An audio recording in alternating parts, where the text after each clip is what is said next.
กฎหมายอาญาภาคเฉพาะ ตอน นักสืบสอดแนม การปองร้าย การทำลายม้างเพ นักเลงอันธพาล การละเมิดกฎจราจรภายเกิดอุบัติเหตุ การหลบหนีอุบัติเหตุ อ่านโดย นางนีลัดดา วิรพันธ์ สร้างและตัดต่อโดย ท้าวคำขาว รวันเอียน ข้อมูลอ้างอิง ปึ้มประมวลกฎหมายอาญา ปึ้มแบบเรียนของสถาบันยุติธรรมแห่งชาติ สอนและเรียบเรียงโดย อาจารย์ ปท. สุริศักดิ์ เทพวงศ์ ตอน การเป็นนักสืบสอดแนม มาตรา 112 ของประมวลกฎหมายอาญา นิยาม การเป็นนักสืบสอดแนม แม่นการเคลื่อนไหวเก็บกำข่าว ข้อมูล วัตถุ การดำเนินงานหรือเอกสารทางคอมพิวเตอร์ หรือเอกสารเกี่ยวกับความลับของรัฐ หรือความลับทางราชการ โดยคนต่างประเทศ คนต่างดาว หรือคนบ่มีสัญชาติ เพื่อก่อความเสียหายหรือม้างเพ สปป.ลาว เครื่องหมายการเป็นนักสืบสอดแนม คนต่างประเทศ คนต่างดาว หรือคนบ่มีสัญชาติ เคลื่อนไหวเก็บกำส่งข่าว ข้อมูล วัตถุ การดำเนินงาน หรือเอกสารทางคอมพิวเตอร์ หรือเอกสารเกี่ยวกับความลับของรัฐ หรือความลับทางราชการให้แก่คนต่างประเทศ เพื่อทำลายม้างเพ สปป.ลาว โดยเจตนา องค์ประกอบ ด้านวัตถุกรรม แม่นเอกราชความมั่นคงของชาติ ด้านภาวะวิสัย แสดงออกด้วยการเก็บกำส่งข่าว สิ่งของ หรือเอกสารเกี่ยวกับความลับของรัฐ ความลับด้านป้องกันชาติ ความลับทางราชการ ส่งให้ต่างประเทศที่บ่หวังดีต่อสปป.ลาว ด้านอัตวิสัย เป็นการกระทำผิดโดยเจตนา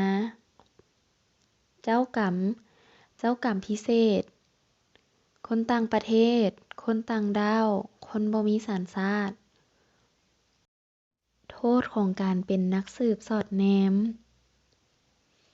ผู้กระทำผิดในสถานเป็นนักสืบสอดแนม จะถูกลงโทษตัดอิสรภาพแต่ 10 ปีหา 20 ปี และจะถูกปรับใหม่แต่ 5 ล้านกีบหา 300 ล้านกีบ อาจจะถูกยึดทรัพย์ ถูกจำกัดที่อยู่ หรือถูกเนรเทศ หรือตัดอิสรภาพตลอดชีวิต และจะถูกปรับใหม่ 30 ล้านกีบหา 400 ล้านกีบ หรือประหารชีวิต ผู้ที่ส่งข่าวให้พวกทรยศ หรือกบฏต่อชาติ จะถูกลงโทษตัดอิสรภาพแต่ 5 ปีหา 10 ปี และปรับใหม่แต่ 5 ล้านกีบหา 200 ล้านกีบ อาจจะถูกยึดทรัพย์ และอาจจะถูกจำกัดที่อยู่ พลเมืองลาวที่เคลื่อนไหวเก็บกำข่าว ข้อมูล วัตถุ การดำเนินงาน หรือเอกสารทางคอมพิวเตอร์ หรือเอกสารเกี่ยวกับความลับของรัฐ หรือความลับทางราชการ ส่งให้คนต่างประเทศ หรือองค์การจัดตั้งต่างประเทศ จะถือว่าเป็นการกระทำผิดสถานทรยศต่อชาติ และจะถูกลงโทษในสถานทรยศต่อชาติ การกะเกียม ความพยายามก่อการกระทำผิด ก็จะถูกลงโทษ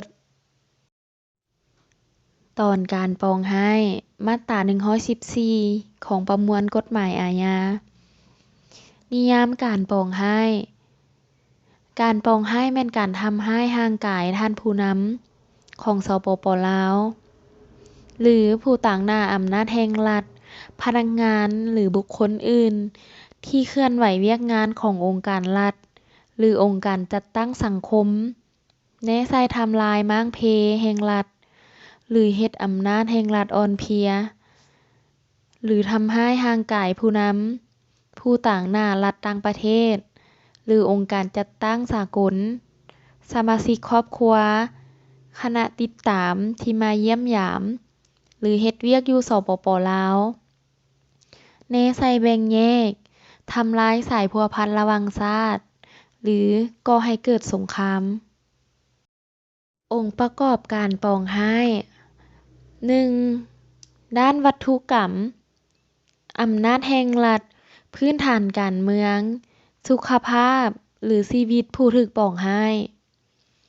2. ด้านภาวะวิสัยแสดงออกด้วยการทำร้ายร่างกายหรือเสียชีวิตของผู้นำแห่งสปป.ลาว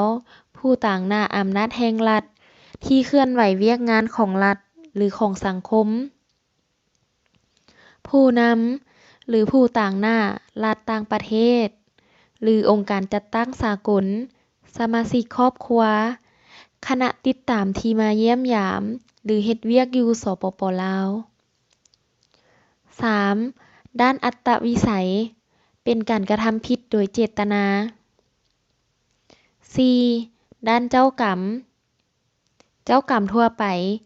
คนลาวคนต่างประเทศคนต่างด้าวคนบ่มีสัญชาติ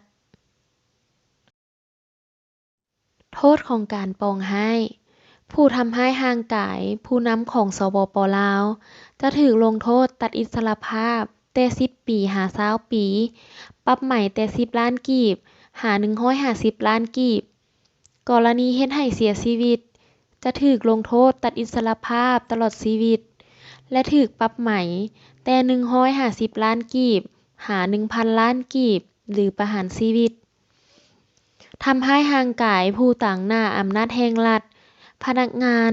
หรือบุคคลที่เคลื่อนไหวเวียกงานขององค์การจัดตั้งของรัฐหรือของสังคมแน่ใส่เฮ็ดให้อำนาจแห่งรัฐอ่อนเพลียจะถูกลงโทษตัดอิสรภาพแต่5 ปีหา10 ปีปรับใหม่แต่5 ล้านกีบหา50 ล้านกีบกรณีการปองร้ายเฮ็ดให้เสียชีวิตจะถูกลงโทษตัดอิสรภาพแต่10 ปีหา20 ปีและปรับใหม่แต่10 ล้านกีบหา100 ล้านกีบหรือตัดอิสรภาพตลอดชีวิตและปรับใหม่แต่150 ล้านกีบหา500 ล้านกีบหรือประหารชีวิตทำร้ายร่างกายผู้นำต่างประเทศสมาชิกครอบครัว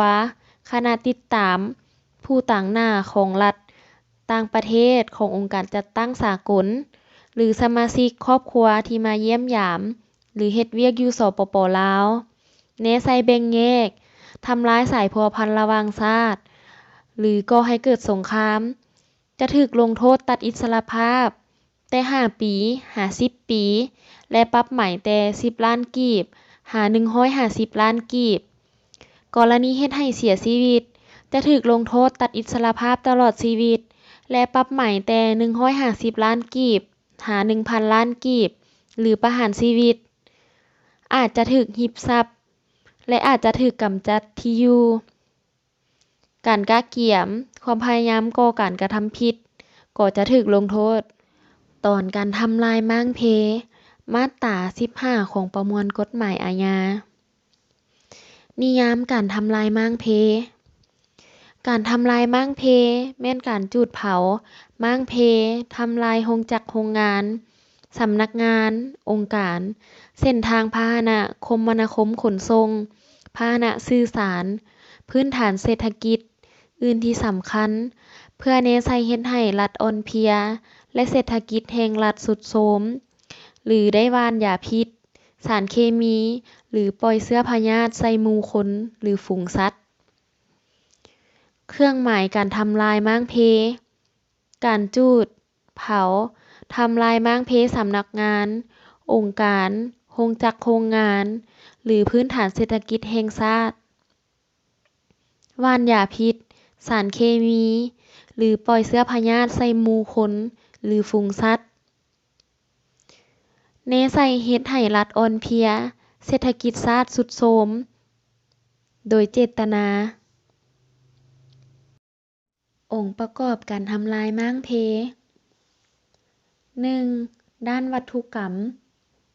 ความสงบเศรษฐกิจแห่งชาติ 2. ด้านภาวะวิสัย แสดงออกด้วยการกระท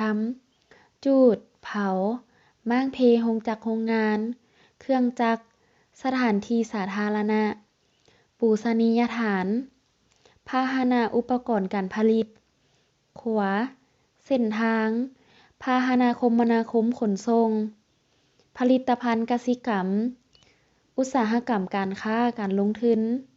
เอกสารการค้นคว้า วิทยาศาสตร์เทคโนโลยี 3. ด้านอัตวิสัย เป็นการกระทำผิดโดยเจตนา 4. ด้านเจ้ากรรม เจ้ากรรมทั่วไป โทษการทำลายม้างเพ ผู้กระทำผิดจะถูกลงโทษตัดอิสรภาพแต่10 ปีหา20 ปี และปรับใหม่แต่50 ล้านกีบหา500 ล้านกีบ อาจจะถูกยึดทรัพย์ และอาจจะถูกจำกัดที่อยู่ หรือตัดอิสรภาพตลอดชีวิต การกะเกียม ความพยายามก่อการกระทำผิดก็จะถูกลงโทษ ตอน การเป็นนักเลงอันธพาล มาตรา 142 ของประมวลกฎหมายอาญา นิยามการเป็นนักเลงอันธพาล การเป็นนักเลงอันธพาลแม่นการบ่เคารพ บ่นับถือระเบียบวินัยการดำรงชีวิตของสังคม ได้ใช้ความรุนแรง ใช้การนาบคูใช้ความหมายหยาบช้า หรือได้มีการกระทำอื่นซึ่งฝ่าฝืนต่อความเป็นระเบียบเรียบร้อยของสังคม เครื่องหมายการเป็นนักเลงอันธพาล การบ่เคารพระเบียบวินัยของการดำรงชีวิตของสังคม ใช้ความรุนแรงใช้การนาบคูใช้ความหมายหยาบช้า หรือได้มีการกระทำอื่นๆ ฝ่าฝืนต่อความเป็นระเบียบเรียบร้อยของสังคม โดยเจตนา องค์ประกอบของการเป็นนักเลงอันธพาล 1. ด้านวัตถุกรรม แม่นความปลอดภัยและความเป็นระเบียบเรียบร้อยของสังคม 2. ด้านภาวะวิสัย แสดงออกผ่านพฤติกรรมที่เป็นอันธพาล การนาบคูการทำร้ายร่างกายคนอื่น การทำลายสิ่งของสาธารณะ 3. ด้านอัตวิสัย แม่นการกระทำผิดโดยเจตนา 4. ด้านเจ้ากรรม แม่นเจ้ากรรมทั่วไป โทษการเป็นนักเลงอันธพาล ผู้กระทำผิดจะถูกลงโทษ ตำหนิวิจารณ์ และปรับใหม่แต่1 ล้านกีบหา10 ล้านกีบ กรณีมีการจัดตั้งเป็นกลุ่มหรือเป็นอาจิน จะถูกลงโทษตัดอิสรภาพแต่3 เดือนหา1 ปี หรือดัดสร้างบ่ตัดอิสรภาพ และปรับใหม่แต่3 ล้านกีบหา15 ล้านกีบ ตอน การละเมิดกฎจราจรพาให้เกิดอุบัติเหตุ มาตรา 145 ของประมวลกฎหมายอาญา นิยาม การละเมิดกฎจราจรที่พาให้เกิดอุบัติเหตุ แม่น การบ่เคารพระเบียบสัญจร ไปมาบนท้องถนนหลวง แล้วพาให้เกิดอุบัติเหตุ และเฮ็ดให้ผู้อื่นได้รับบาดเจ็บ พิการ เสียองค์คะ หรือเสียชีวิต เครื่องหมาย การกระทำผิดที่เป็นการละเมิดระเบียบกฎจราจร พาให้เกิดอุบัติเหตุ เฮ็ดให้ผู้อื่นได้รับบาดเจ็บ พิการ เสียองค์คะ หรือเสียชีวิต ด้วยความบ่ระมัดระวัง โทษ ผู้ที่กระทำผิดด้วยความละเมิดกฎจราจรที่พาให้เกิดอุบัติเหตุ ต้องมีความรับผิดชอบทางอาญา และความเสียหายทางแพ่ง ตาม 4 กรณีดังนี้ กรณีบาดเจ็บบ่สาหัส จะถูกปรับใหม่แต่1 ล้านหา5 ล้านกีบ กรณีบาดเจ็บสาหัส เจ็บหลายคน หรือเสียองค์คะ หรือพิการ จะถูกลงโทษตัดอิสรภาพแต่6 เดือนหา3 ปี และปรับใหม่แต่4 ล้านกีบหา15 ล้านกีบ กรณีเสียชีวิต1 คน จะถูกลงโทษตัดอิสรภาพแต่2 ปีหา5 ปี และปรับไหมแต่5 ล้านกีบหา20 ล้านกีบกรณีเสียชีวิตแต่2 คนขึ้นไปจะถูกลงโทษตัดอิสรภาพแต่5 ปีหา10 ปีและถูกปรับไหมแต่5 ล้านกีบหา50 ล้านกีบการหลบหนีจากอุบัติเหตุมาตรา 146 ของประมวลกฎหมายอาญานิยามการหลบหนีจากอุบัติเหตุแม่นการเอาตัวหลบหนีหรือลี้ซ่อนภายหลังได้เฮ็ดให้อุบัติเหตุเกิดขึ้นหรือมีส่วนร่วมพัวพันโดยกงกับอุบัติเหตุซึ่งผู้มีส่วนร่วมในอุบัติเหตุบ่ได้อยู่ในสถานที่เกิดเหตุโดยบ่มีเหตุผลโดยเจตนาเครื่องหมายเกิดอุบัติเหตุมีส่วนร่วมโดยกงในอุบัติเหตุหลบหนีหรือลี้ซ่อนจากอุบัติเหตุโดยเจตนาองค์ประกอบ 1. ด้านวัตถุกรรมแม่นระเบียบคุ้มครองการจราจรความเป็นระเบียบเรียบร้อยในการสัญจร 2. ด้านภาวะวิสัยแสดงออกด้วยการหลบหนีจากสถานที่เกิดอุบัติเหตุโดยบ่ให้ความช่วยเหลือแก่ผู้ได้รับบาดเจ็บหรือคู่กรณีพร้อมทั้งบ่ได้แจ้งหรือบ่ได้รายงานหรือบ่ได้รอให้การต่อเจ้าหน้าที่ตำรวจ 3. ด้านอัตวิสัยเป็นการกระทำผิดโดยเจตนา 4. ด้านเจ้ากรรมแม่นเจ้ากรรมทั่วไปโทษตัดอิสรภาพแต่1 ปีหา3 ปีปรับไหมแต่3 ล้านกีบหา10 ล้านกีบความพยายามก่อการกระทำผิดก็จะถูกลงโทษขอขอบใจอย่าลืมกดติดตามและกดกระดิ่งช่อง YouTube KKL Channel ท่านจะได้รับชมคลิปใหม่ๆและบทเรียนดีๆส่งแจ้งเตือนถึงมือถือของท่าน